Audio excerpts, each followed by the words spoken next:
2, 1. Hi, I'm B. And I'm Eloise.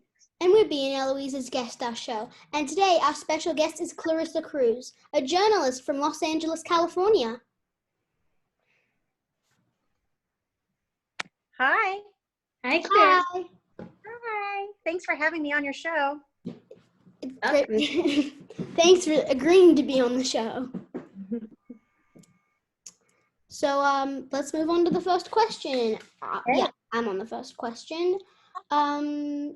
What is journalism? Oh, that is a big question. In a general sense, journalism is the activity of gathering and creating and presenting news and stories and information. And it's also the product of those activities. So newspapers, magazines, websites, and TV shows can all be forms of journalism. But the thing that separates journalism from other types of writing is that you try to present truth. And there's always some subjectivity with journalism because editors and writers make decisions on what words to use and what images to use, but you try to keep it as close to the truth as possible. And you need to verify all the facts you're presenting so that you're fair. Okay, thank you. Eloise, next question, please. What interesting people have you written about? Have I written about? Oh, no, how does COVID affect you? COVID-19. Sorry, what did you say, Eloise? I'm sorry, how does COVID-19 affect Georgia? Oh, okay. Well, I am the executive editor of a magazine called Entertainment Weekly. And usually we do all our stories out of an office in Los Angeles. And COVID-19 affected it because we couldn't all be in the office anymore. Everyone had to work from home. Yeah. So when you're putting a magazine together, you have to interview celebrities and stars, and you have to look at photos, and you do photo shoots, take pictures. And obviously you can't do those things in person anymore because of COVID-19. So we had to figure out ways to do all of those things, but remotely. Try to do things from home. We did a lot of illustrated things because you didn't have to be in person to do that, to draw a picture of someone. And we do our interviews over phone or Zoom, kind of what you guys are doing now. And those are some of the major changes that happened because of COVID-19. Okay, thank you. So next question. There's kind of two questions in this question. So the first one is, what movies or people have you written about, and what movies or people do you want to write about? So who have I written about? I mean, I've been doing this for a long time, since before you guys were born. I've been a journalist for about 20 years. So lots of people that I've written about in the past have been like Julia Roberts and Tom Cruise and Cameron Diaz, and the things that I've written about more recently are movies like Black Panther and Knives Out, and pretty much I oversee the entire movies department at the magazine. So pretty much every major movie that comes out, I either write about or I assign people to write about. So right now, Trolls and Onward and Mulan is about to come out. So there's a lot, pretty much mostly movies, and I also cover books, so books as well, authors and things too.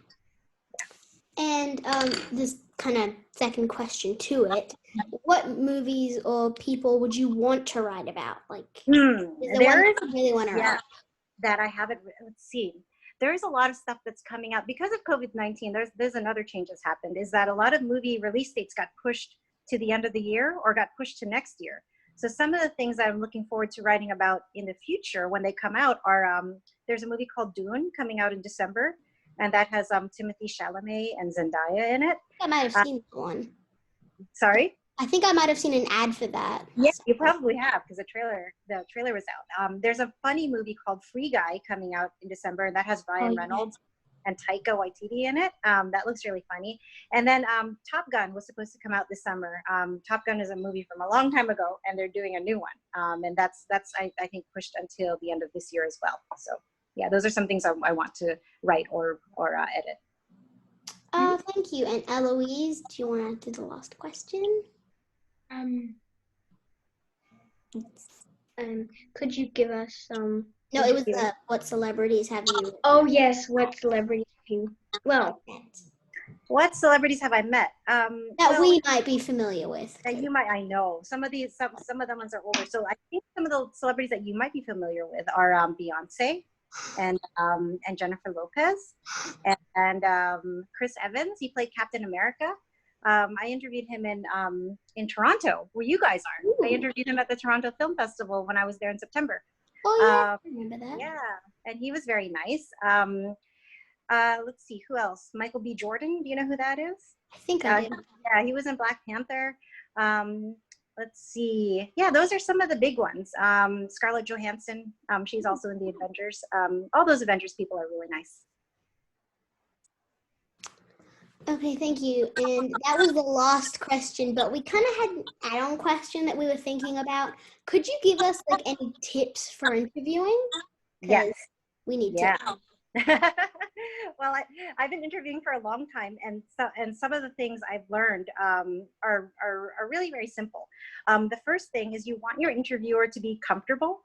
So it's good to start out with questions that you know they want to answer. You know how sometimes when you have to interview people, you have that tough question that you need to ask. Yeah.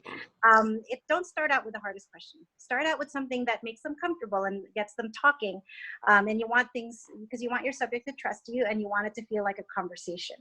The other big thing is to really listen to your interviewees' answers. So sometimes when you're interviewing someone, you're always thinking about the next question you're going to ask. But then the person you're interviewing might be saying something really interesting, and you want to ask them a question about that. But if you're thinking about your next question and you're not listening to their answer, you won't be able to hear that. So really listen to the person's answers. And then when you do ask the hard question, because you always should ask the hard question, because if you're a really good interviewer, you want to ask what people are thinking about. It's good to save it till the end if you can, because then it's happened sometimes that people get angry and they don't want to finish the interview. So you don't want to lose the entire interview. So you save the tough question until the end, unless they bring it up before that. And then We usually kind of have the tough question in the middle. Yeah, you can do that too, because most likely if they're being interviewed, they know that you're going to ask the tough question. Yeah. So and they might bring it up themselves too, because some people are really good at that. So yeah, I would say make them comfortable and really listen to the answers so that it feels like a conversation. Okay, well, thank you so much for those tips, and thank you for being on the show. Oh, you're welcome. It was really fun. It's nice to meet you, Eloise, and it's good to see you. Bye. Good to meet you. Bye.